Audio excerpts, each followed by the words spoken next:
আল্লাহ রাব্বুল ইজ্জত ওয়াল জালাল বলেন, ওয়া ইন খিফতুম শিকাকা বাইনিহিমা ফাবআতু হাকামান মিন আহলিহি ওয়া হাকামান মিন আহলিহা। আল্লাহ রাব্বুল ইজ্জত ওয়াল জালাল বললেন, ইউরিদা ইসলাহান ইউওয়াফফিকিল্লাহু বাইনাহুমা ইন্নাল্লাহা কানা আলিমান খবীরা। আল্লাহ রাব্বুল ইজ্জত ওয়াল জালাল বললেন, চতুর্থ নম্বর পদ্ধতি হলো, তাদের উভয়ের বিরোধের যদি আশঙ্কা করো, তোমরা স্বামীর পরিবারের পক্ষ থেকে একজন, স্ত্রীর পরিবারের পক্ষ থেকে একজন সালিশ নিযুক্ত করো। তারা উভয় নিষ্পত্তি যদি করে দেয়, আল্লাহ তাদের মধ্যে মীমাংসার অনুকূল ব্যবস্থা করে দিবেন। তারা যদি উভয় পক্ষ নিষ্পত্তি করার জন্যে উভয় পক্ষ সিদ্ধান্ত নেয় যে আমরা মিলে যাব, আল্লাহ রাব্বুল ইজ্জত ওয়াল জালাল বলেন, আমি তাদের মধ্যে এমন একটা অবস্থা সৃষ্টি করে দেব, তাদের দুজনের ভিতরে, দুনো পরিবারের ভিতরে আমার পক্ষ থেকে মায়া মহব্বত ভালোবাসা পয়দা করে দে। এরপর আল্লাহ রাব্বুল ইজ্জত ওয়াল জালাল শেষ শব্দে বললেন, ইন্নাল্লাহা কানা আলিমান খবীরা। আল্লাহ রাব্বুল ইজ্জত ওয়াল জালাল বললেন, নিশ্চয় আল্লাহ সব কিছু জানেন এবং সব কিছুর খবর রাখেন। পড়েন সুবহানাল্লাহ। জানেন কে? খবর রাখেন কে? এখানে একটা কথা বলে দেই, ওই যে সালিশ নিযুক্ত করা হইল উভয় পক্ষ থেকে, এরপর আল্লাহ বলছেন সব জানি এবং খবর রাখি। অর্থাৎ যারা মুরব্বী হইছে, সালিশ নিযুক্ত হইছে, দেখবেন হেরা টাকা ছাড়া আর বিচার করে না। আছে না নাই? গ্রামে দেখবেন টাকা না দিলে আর বিচারে যায় না, উভয় পক্ষ টাকা দিলে তারা সালিশে যায়। আল্লাহ বলছেন এই খবরটা আমার জানা আছে। কে বলছেন? সালিশ নিযুক্ত করার পর যদি অনুকূল পরিবেশ সৃষ্টি না হয়, তখন তালাক দেওয়া জরুরি হয়ে যায়। কারণ সংশোধনের পদ্ধতি ছিল, উশৃঙ্খল স্ত্রী এমন পর্যায়ে যদি পৌঁছে যায়, পর পুরুষের সঙ্গে মেলামেশা সম্পর্ক স্থাপন করতে চায়, অশ্লীল কাজের মধ্যে লিপ্ত হয়ে যায়, এমন জায়গায় যদি পৌঁছে যায়, আপনি কি করবেন? আমার রাসূল বলেছেন, শোনো, স্ত্রীদের ব্যাপারে কল্যাণমূলক উপদেশ গ্রহণ করো, কারণ ওরা তোমাদের ঘরে আশ্রয় আবদ্ধ রয়েছে। এতটুকু ছাড়া তোমরা তাদের আর কোনো কিছুর মালিক নও। তবে হ্যাঁ, যদি তারা প্রকাশ্যে অশ্লীল কাজ করে, অশ্লীল কাজে লিপ্ত হয়ে যায়, তখন তাদের সঙ্গে তোমরা রাত্রি যাপন করতে যাইও না, এবং সহজ করে তোমরা তাদেরকে পিটাও, মারো। অতঃপর যদি তারা তোমাদের অনুসরণে ফিরে আসে, তবে তাদের জন্য আর তোমরা কোনো জিনিস খোঁজাখুঁজি করো না। অর্থাৎ পিছনের জিন্দেগিতে স্ত্রী কি করেছে, কি করলো না করলো আর খুঁজতে যাইও না। এই মুহূর্তে সে যদি ভালো হয়ে যায়, তওবা করে যদি ফিরে আসে, হয়তো আল্লাহ তার পিছনের জিন্দেগির গুনাহগুলোকে মাফ করে তার আগামীর জিন্দেগিকে আসিয়ার মতো, আয়েশার মতো বানাইয়া দিতে পারে। আল্লাহু আকবার বলেন। বানাইয়া দিতে পারে। এই জন্য আল্লাহ বলেছেন, আল্লাহ রাসূল বলে দিয়েছেন, তোমরা স্ত্রীদের পিছনের জিন্দেগির খবর নিতে যাইও না। বর্তমান জিন্দেগিতে যা তারা যদি মীমাংসা করে ফেলে, ভালো মানুষ হয়ে যায়, চরিত্রবান হয়ে যায়, পর্দার সঙ্গে চলে, আদর্শবান হয়ে চলে, পিছনের জিন্দেগির কোনো কথা বলে তোমরা খুঁটা দিও না। কিন্তু আমরা দেই কি দেই না? কথা বলেন, দেই। ওই পিছনের 30 বছরের আগের কথা উঠাইয়া আমরা খুঁটা দেই, এটা ঠিক না। স্ত্রীও স্বামীকে এমন খুঁটা দিতে পারবেন না। এরপরে আল্লাহ রাসূল বলেছেন, তোমাদের উপরে স্ত্রীর যেমন হক রয়েছে, তোমাদের হক তাদের উপরে রয়েছে, তাদের হক তোমাদের উপরে রয়েছে। তোমাদের বিছানায় তোমাদের স্ত্রীরা আর অন্য কাউকে পছন্দ করতে পারবে না। সুতরাং রাসূল সাল্লাল্লাহু আলাইহি ওয়াসাল্লাম বলে দিয়েছেন, তাদেরকে যেন তোমাদের বাড়িতে অনুমতি না দেয় যাদেরকে তোমরা পছন্দ করো না। স্ত্রী এমন হওয়া চাই, স্বামী যাকে অপছন্দ করে তাকে বাড়িতে নিয়ে আসা যাবে না। স্বামী যাকে পছন্দ করে না তাকে স্বামীর বিছানায় বসানো যাবে না। স্বামী যাকে দেখতে পারে না, যাকে পছন্দ করে না, স্বামীর ঘরে ঢুকানো যাবে না। কিন্তু স্ত্রী তো এমন হয়ে যায়, এমন অবদ্ধ স্ত্রী পাওয়া যায়, স্বামী ঘর থেকে বের হয়ে গেলে সে তার নিজের বন্ধুকে বেডরুমে ঢুকাইয়া দেয়। ঠিক কিনা বলেন? এগুলা ঠিক না, ইসলাম হারাম করে দিয়েছে, নিষেধ করে দিয়েছে। এরপর আল্লাহ রাসূল সাল্লাল্লাহু আলাইহি ওয়াসাল্লাম স্ত্রীদেরকে বলছেন, আর তোমরা তাদের হক হলো তাদের খাদ্য এবং কাপড়ের জন্য ভালো করে দেওয়া। আল্লাহ রসুল বলতে চাইলেন, স্বামীরা শোনো, তুমি তোমার জন্য যেই জিনিস ব্যবহার করো স্ত্রীর জন্য ওই জিনিস করবা। প্রত্যেক দিন বন্ধু বান্ধবদের আড্ডায় গিয়ে ভালো ভালো রেস্টুরেন্টে খাবার খাও, কিন্তু স্ত্রীর জন্য কিছু নিয়ে যাও না, এটা তো অন্যায়। তুমি নিজের জন্য যা পছন্দ করো তোমার স্ত্রীর জন্য তা পছন্দ করো। তুমি নিজের জন্য ভালো ভালো পোশাক পরো কিনা, তোমার স্ত্রীর জন্য তা তুমি কিনতে হবে। তুমি যেমন খাবার পছন্দ করো তোমার স্ত্রীর জন্য তা পছন্দ করতে হবে। এক কথায় তুমি যেই সোসাইটি লালন করো তোমার স্ত্রীর জন্য এমন সোসাইটি লালন করতে হবে। এক কথায় তুমি যেমন করে চলতে চাও তোমার স্ত্রী কেমন করে চালাতে হবে। এক কথায় আল্লাহ বুঝাতে চাইলেন ওখানে উপর তোলা নিচ তোলার কোনো ব্যবহার রাখতে চান না, ছোট লোক বড় লোকের কোনো ব্যবহার রাখতে চান না। আল্লাহ বুঝাতে চাইলেন তুমি নিজের জন্য যা পছন্দ করবে তুমি তোমার স্ত্রীর জন্য তা পছন্দ করবে। কোন সুবহানাল্লাহ।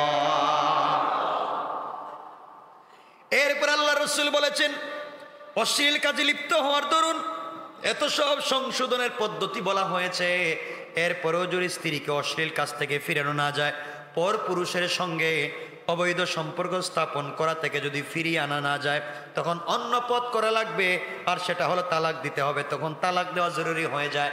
স্ত্রী আমার কথা শোনে না, আমার খায় আরেকজনের সঙ্গে থাকে, আমার খায় আমার কথা শুনে না, এমন যদি হয়ে যায় তালাক দেওয়ার প্রয়োজন পড়ে।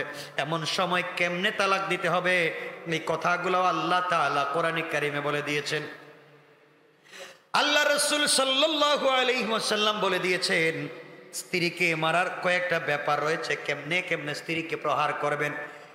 স্ত্রীকে 4 কারণে স্ত্রীকে প্রহার করতে পারবেন। এবার মনে করে ফেলেন যে কোন কোন কারণে স্ত্রীকে মারতে পারবেন। 1 নাম্বার, স্বামীর ভালো লাগা সত্ত্বেও স্ত্রী যদি সৌন্দর্য চর্চা না করে। কথা কি বুঝাইতে পারলাম? স্বামীর ভাল লাগে স্ত্রী হাতে মেহেদি দিবে, পায়ে মেহেদি দিবে, আলতা আলকাতরা লিপস্টিক এগুলো লাগাইব। স্বামীর ভাল লাগে সৌন্দর্য চর্চা করতে, কসমেটিক্স ইউজ করতে, পার্লারিং করতে, স্বামীর ভাল লাগে। স্ত্রী করে না, স্ত্রী করে না, তখন স্বামী মারতে পারবে। কথা বুঝাইতে পারলাম? কারণ স্ত্রী যদি পার্লারিং করে, মেকআপ করে, খুব স্টাইলিস্ট হয়ে থাকে, তাহলে স্বামী তো অন্য পুরুষের দিকে আর থাকাবে না। ঠিক কিনা বলেন না? এজন্য ইসলাম বলেছে স্বামীর ভালো লাগে সত্ত্বেও স্ত্রী যদি সৌন্দর্য চর্চা না করে তাইলে স্বামী স্ত্রীকে প্রহার করতে পারবে। 2 নাম্বার, স্বামী যদি তাকে বিছানায় ডাকে আর শরীয়তের কোনো কারণ অর্থাৎ তার মধ্যে যদি মাসিক অথবা কোনো ধরনের রোগাক্রান্ত শরীয়ত যেটা বলেছে এটা না থাকে, সে সুস্থ থাকে এবং পবিত্র থাকে, স্বামী তাকে বিছানায় ডাকবার পরেও যদি সে না যায়, অস্বীকার করে, স্বামীর কথা না শুনে, মারতে পারবে। কিন্তু আজকালকে দেখবেন অনেক শুনি তো, মাঝে মাঝে পত্রিকা দেখি রিড করে স্ত্রী পত্রিকা দেখে থানায় গিয়ে মামলা করে যে স্বামী আমাকে তার সাথে মেলামেশা করতে বাধ্য করতে চায়। তো স্বামী বাধ্য করবে না, দিকে আরেকজন করবে নাকি? সংক্ষেপ করে বললাম, এগুলো রিড করে পত্রিকায় পাই মাঝে মাঝে। 3 নাম্বার হলো ফরজ ইবাদত যেমন নামাজ রোজা ইত্যাদি যদি স্ত্রী না করে, নামাজ পড়ে না, কি পড়ে না? নামাজ পড়ে না, রোজা রাখে না, সত্য কথা বলে না, তাইলে এই সময় স্বামী চাইলে স্ত্রীকে প্রহার করতে পারবে।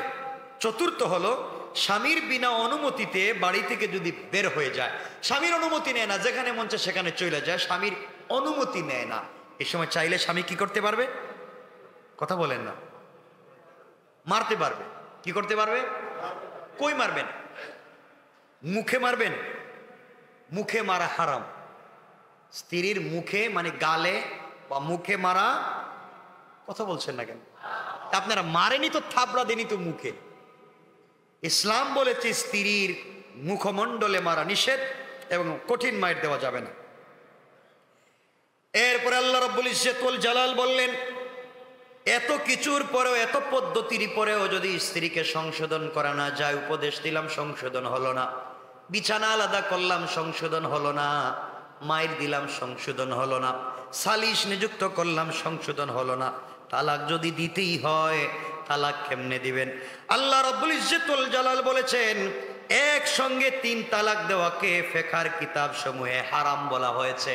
তালাক দিবেন 3 মাসে 3টা, কিন্তু এখন তালাক দেয় 1 সেকেন্ডে 100টা। কথা কোন কেন? ইসলাম বলছে তালাক দিবেন 3 মাসে 3টা। হে যে কওয়া আরম্ভ করছে টেলিফোনে, কয় শোন কি বলতেছি, 1 মিনিটে শোন। এই যে শোন কয়ে যে তালাক দেওয়া শুরু করছে, মানে দিতেই আছে, 1 মিনিটে শুধু তালাকই দিল। আছে না নাই?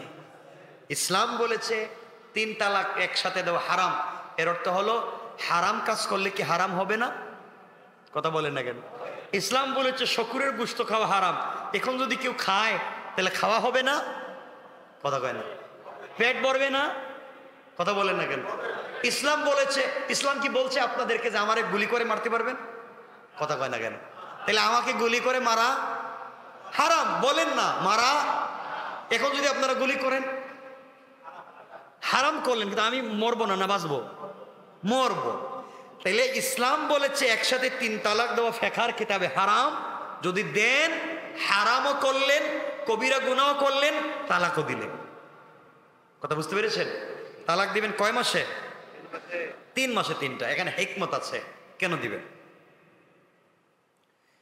আল্লাহ রাব্বুল ইজ্জতুল জালাল বলে দিয়েছেন, স্ত্রী যখন 1 নম্বর মাসে ঋতুস্রাব থেকে মাসিক থেকে সে যখন পবিত্র হয়ে যাবে তখন তাকে দিবেন 1 তালাক। তারপর 2য় মাসে সে যখন মাসিক থেকে পবিত্র হয়ে যাবে তখন তাকে দিবেন আরেক তালাক।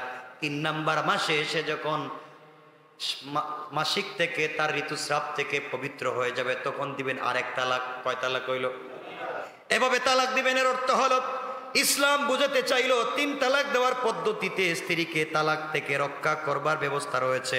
অর্থাৎ যদি 1 তালাক দিয়েই দেয়, পরবর্তীতে অনেক 2 তালাক 3 তালাক গুলো উইথড্র করা যাবে। 1 মাস তালাক দিয়ে রাখলেন, হয়তো স্ত্রীর ভিতরে সংশোধন হয়ে যাবে। 2 নম্বর মাস তালাক দিয়ে রাখলেন, 60 দিনে সংশোধন হয়ে যাবে। এরপরেও যদি সংশোধন না হয় তাহলে 3 তালাক দিবেন। আমার মন বলছে আল্লাহ রাব্বুল ইজ্জতুল জালাল বলেছেন স্ত্রীকে 2য় তালাক দেওয়ার পরে স্ত্রী এমনি এমনি সংশোধনের পথে চলে যাবে, কারণ আমি আল্লাহ এমন ব্যবস্থা করে দেব, তার দিলের ভিতরে এমন মায়া মহাব্বত তৈরি করে দেব, সে অবশ্যই অবশ্যই তালাক না নিয়ে স্বামীর সঙ্গে ঘর সংসার করতে চাইবে। সুবহানাল্লাহ বলেন। কিন্তু আমরা কি করি এখানে? আমরা কি করি এখানে? তালাক দিয়ে দেই। তালাক দেওয়ার পরে দেখেন ইসলাম কেন তালাক দিতে নিষেধ দিছে। আপনি যার সঙ্গে দীর্ঘদিন একসাথে কাটাইলেন, থাকলেন, তালাক দেওয়ার পরে কিন্তু ওই খুনসুটিগুলো মনে পড়বে, ভালো ভালো স্মৃতিগুলো আপনার মনে পড়বে। সারা জীবন বুকের ভিতরে একটা ব্যথা নিয়ে কাটাতে হবে। এই স্ত্রী তো আমার সঙ্গে মাঝে মাঝে খারাপ করলেও তো মাঝে মাঝে ভালো করছিল, সুন্দর আচরণও করছিল, অনেক ভদ্র ব্যবহারও ছিল, তার চেহারার দিকে তাকাইলে মায়াও লাগতো, মানে সব মনে পড়বে বিয়ে তালাকের পরে। কথা বুঝতে পেরেছেন? যেন ইসলাম বলেছে সারা জিন্দেগি এই বুঝাই কষ্টের বুঝা বুকের মধ্যে ধারণ না করে তালাক দিও না। 2 নম্বর তালাক দিলে কি হয়? বাচ্চাগুলা মায়ের অধিকার থেকে বঞ্চিত হয়ে যায়। সমাজের ভিতরে বাচ্চাদের আর ন্যূনতম অধিকার থাকে না। মায়ের তালাক হয়ে গেছে, এই বাচ্চাদেরকে কেউ দেখতে পারে না। 3 নম্বর সমস্যা হলো যে স্বামী স্ত্রীকে তালাক দিবে, এই স্বামী আর ফার্স্ট ক্লাস নাগরিক হয়ে সমাজে বসবাস করতে পারে না। ঠিক বললাম না? মানুষের কাছে কেমন লোক তুমি, বাচ্চা রেখে স্ত্রীকে তালাক দিয়েছ। সুতরাং ইসলাম বলেছে তালাক দিও না। এরপরেও যদি তালাক দিতে হয়, আল্লাহ রাসূল সাল্লাল্লাহু আলাইহি ওয়াসাল্লাম বলেছেন, আল্লাহ বুঝাতে চাচ্ছেন আবগাদুল হালাল ইনদাল্লাহি আত-তালাক, আল্লাহর কাছে সবচেয়ে ক্রোধপূর্ণ, সবচেয়ে ক্রোধপূর্ণ একবারে নিম্নমানের হালাল একটা কাজ হলো তালাক। আল্লাহর কাছে নিম্নমানের হালাল 2টা। কয়টা? সবাই বলেন না। 2টা। একটা হলো স্ত্রী তালাক দেওয়া, আর একটা হলো ভিক্ষা করা। ভিক্ষা করা যেমন নিম্নমানের হালাল, স্ত্রীকে তালাক দেওয়াও নিম্নমানের হালাল। এজন্য ইসলাম বলেছে তালাক না দিয়া প্রয়োজনে বুকের ভিতরে এই জ্বালাকে নিবারণ করে তালাকের বিষয় বাদ দিয়া প্রয়োজনে 2য় বিয়ে করো, তারে ভরণ পোষণ দিয়ে আলাদা রাখো, 2য় বিয়ে করে নাও, তালাক দিয়া এই কষ্ট নিও না। কিন্তু স্বামী দেখবেন আজকালকার আমাদের মায়েরা, আমাদের বোনেরা স্বামী 10-20টা সম্পর্ক করুক, তার আপত্তি নেই, কিন্তু বিয়া করে সতীন আনতে পারবেন না, হেলে মরে যাবে। কথা বললেন না কেন? আপনি দ্বিতীয় বিয়ে করবেন, হ্যাঁ দেখবেন মরে যাবে। কিন্তু আপনি 2-4টা সম্পর্ক করেন, কিন্তু বউ করে আনতে পারবেন। এজন্য মনে রাখবেন, আল্লাহর ওয়াস্তে আমরা হারাম কাজে লিপ্ত হব না। তালাক দেওয়ার এত প্রয়োজন কিসের? রাসূল সাল্লাল্লাহু আলাইহি ওয়াসাল্লাম তো বিয়ে করেছেন, কয়টা তালাক দিছেন? কথা বলেন না, দিছেন? আবু বকর, ওমর, ওসমান, আলী, কেউ তো তালাক দিলেন না। তো আপনি আমি এটা করি কেন? স্ত্রী যতই কষ্ট দিক, নির্যাতন করুক, ও আপনার বাচ্চার মা, ও আপনার বাচ্চার কি? আমার মুসলমান বন্ধুগণ, গভীর মনোযোগে এবার কথাগুলো শোনেন। আল্লাহ রাব্বুল ইজ্জত ওয়াল জালাল বুঝাতে চাইলেন, মুসলমানেরা, দুনিয়ার জমিনে কোন স্ত্রী যদি স্বামীকে নির্যাতন করে, কোন স্ত্রী যদি স্বামীকে জ্বালাতন করে, আর কষ্ট ধৈর্য ধারণ করে আল্লাহর কাছে বলতে পারে, আল্লাহ তাআলা আমার স্ত্রী আমাকে নির্যাতন করে, মানসিক যন্ত্রণা দেয়, আমি আর সহ্য করতে পারি না, সবর করলাম, ধৈর্য ধারণ করলাম। আল্লাহ রাব্বুল ইজ্জত ওয়াল জালাল বললেন, তুমি যদি ধৈর্য ধারণ করে করে জীবন কাটাইয়া দিতে পারো, কিয়ামতের দিনে আমি আল্লাহ বিনা হিসাবে আমার হাত ধরে জান্নাতুল ফিরদাউসের ওয়াদা দিলাম। কোন স্ত্রী যদি বলে, আল্লাহ তাআলা এমন এক স্বামীর করে তুমি আমাকে দিয়েছো, এমন নির্যাতন আমাকে করে, এমন মানসিক জ্বালাতন করে, ঘরে আসলেও জ্বালায়, বাহিরে গেলেও জ্বালায়, আমার হক ঠিক মতো দেয় না, আমার সন্তানের হক ঠিক মতো দেয় না। আল্লাহ বুঝাতে চান, ও দুনিয়ার মহিলারা, তোমরা আসিয়ার মতো ধৈর্য ধারণ করো। আসিয়া ফেরাউনের ঘরে বসবাস করে যেইভাবে জান্নাতি হয়ে গিয়েছে, তোমরাও যদি দুনিয়ার জমিনে তোমরা ধৈর্য ধারণ করতে পারো, তোমাদের স্বামী তো ফেরাউনের মতো না। ফেরাউন আসিয়ার হাতে হাতে পায়ে পেরেক ঢুকায়া এইভাবে ওয়ালের সঙ্গে তাকে লাগিয়ে দিয়ে লজ্জাস্থানে পেরেক মেরে তাকে শহীদ করে দিয়েছে। এরপরে আসিয়া তাকে ছেড়ে দেয় নাই, আসিয়া তাকে ছেড়ে দেয় নাই, 1 মিনিটের জন্য কালিমা ছেড়ে দেয় নাই। তোমার স্বামীও যদি তোমাকে এইভাবে নির্যাতন করে, আসিয়াকে ফেরাও নির্যাতন করবার কারণে আমি আল্লাহ আসিয়ার জন্য জান্নাতে স্বামী হিসাবে আমার পয়গম্বর বিশ্ব নবীকে দিয়ে দিলাম। দুনিয়ার জমিনে তোমার স্বামীও যদি তোমাকে নির্যাতন করে, তোমাকে কষ্ট দেয়, ধৈর্য ধারণ করে আল্লাহর কাছে দোয়া করতে পারো। আল্লাহ রাব্বুল ইজ্জত ওয়াল জালাল বলে দিয়েছেন, ও আমার বান্দি, তুমি কান্না করে টেনশন করো না, জিন্দেগি কয়েকদিনের মাত্র কষ্ট করে কাটাইয়া দিবা, কিয়ামতের দিনে আমি আল্লাহ তোমার হাসর আসিয়া আয়েশা খাদিজার সঙ্গে ওয়াদা দিলাম। এই জন্যে আমার মুসলমান বন্ধুগণ, পরিবারের ভিতরে একজন স্বামী, একজন স্ত্রী, একজন পুরুষ, একজন নারী থাকলে মাঝে মাঝে লেগে যেতে পারে, মাঝে মাঝে রাগ গুসা হতে পারে, মান অভিমান থাকতে পারে। এই জন্য কাটাকাটি, মারামারি, তালাকের পর্যায়ে যেন না যায়।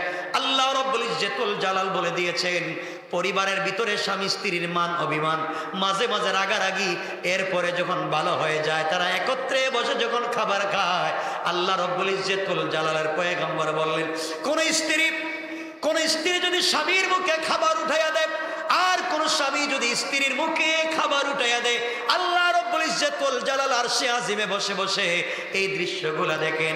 আর ফেরেশতাদেরকে বলেন, ও ফেরেশতারা, এত মান অভিমানের পরও স্বামী স্ত্রী একত্রিত হয়ে এক জায়গায় বসে একজন আরেকজনকে খাইয়ে দিচ্ছে, আমি আল্লাহর বড় ভালো লেগে গিয়েছে। কিয়ামতের দিনে দুজনকে বিনা হিসাবে আমার জিম্মাদারিতে জান্নাতের ওয়াদা দিলাম।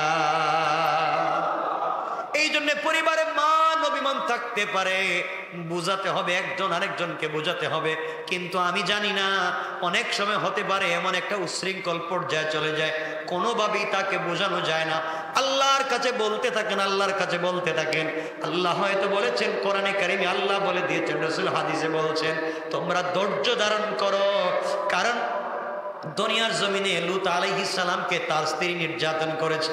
লূত আলাইহিস সালামের মতো পয়গম্বরকে স্ত্রী নির্যাতন করেছে, কষ্ট দিয়েছে। আল্লাহ তাআলা লূতকে পয়গম্বর বানিয়ে দিয়েছেন। ফেরাউন আসিয়াকে কষ্ট দিয়েছে, আসিয়াকে বিশ্বনবীর স্ত্রী হিসাবে আল্লাহ ঘোষণা করে দিয়েছেন। সুতরাং আল্লাহ রাব্বুল ইজ্জত ওয়াল জালাল বলে দিয়েছেন, মান অভিমানের পরে যদি একসাথে চলতে পারো। আল্লাহ রাসূল বলে দিয়েছেন, আমার ফাতেমা আলীর ঘরের ভিতরে মাঝে মাঝে মান অভিমান হয়ে যেত, আলী আমার ফাতেমার উপরে অভিমান করে বসতো, ফাতেমা মাঝে মাঝে আলীর উপরে অভিমান করে বসতো। এমন সময় অভিভাবকের কাজ কি? আজকে দেখবেন মেয়ের পক্ষ বলে আমার মেয়েরে নিয়ে নিলাম, ছেলের পক্ষ বলে তোর মেয়েকে আমার বাড়িতে আর আনবো না, এমন করা যাবে না। অভিভাবকের কাজ হলো আল্লাহর রাসূল আলীকে ডাক দিয়ে নিয়ে বলতেন, আলী আমার কলিজার টুকরা ফাতেমাকে তোমার হাতে দিয়েছি, সাবধান সাবধান, ফাতেমা কষ্ট পায় এমন কোনো কাজ করা যাবে না, ফাতেমার মনে কষ্ট দেওয়া যাবে না, ফাতেমা কষ্ট দিলে ধৈর্য ধারণ করবা, মিলেমিশে চলবা। এইভাবে আলীকে বলতেন, ফাতেমাকে ডাক দিয়ে বলতেন, ফাতেমা আলী আসাদুল্লাহিল গালিব, আমার চাচাতো ভাই, আল্লাহর বিজয়ী বাগ তোমার স্বামী, তার পায়ের নিচে তোমার জান্নাত, কোনোভাবেই তার সঙ্গে খারাপ ব্যবহার করা যাবে না, মনে রাখবা খারাপ ব্যবহার করবা না, কারণ আলী যদি তোমার উপরে খুশি হয়ে যায় আমি রাসূল লাগবে না, আল্লাহ তোমার জন্য জান্নাত ওয়াজিব করে দিবে। কোন স্ত্রীর উপরে যদি স্বামী খুশি হয়ে যায়, কোন স্বামীর উপরে যদি স্ত্রী খুশি হয়ে যায়, এই পরিবার আল্লাহ জান্নাতের টুকরা বানায় দিবেন। বলেন সুবহানাল্লাহ। অনেক কথা বলে ফেলছি, আর লম্বা করতে চাই না, লম্বা হয়ে যেতেছে। দেখেন তো কয়টা হয়েছে, অনেক দূর পর্যন্ত আপনারা যাবেন, মা বোনেরা অনেক দূরে যাবেন, এই জন্য আর লম্বা করতে চাই না। কথা এখানে রেখে দিতে চাই, অর্ধেকে রেখে দিলাম, রাত্র বেশি হয়ে যেতেছে। কারো কি কোনো প্রশ্ন আছে? 1 মিনিট আছে? নাই? এটা কি মৃত্যুবার্ষিকী দোয়া করুন।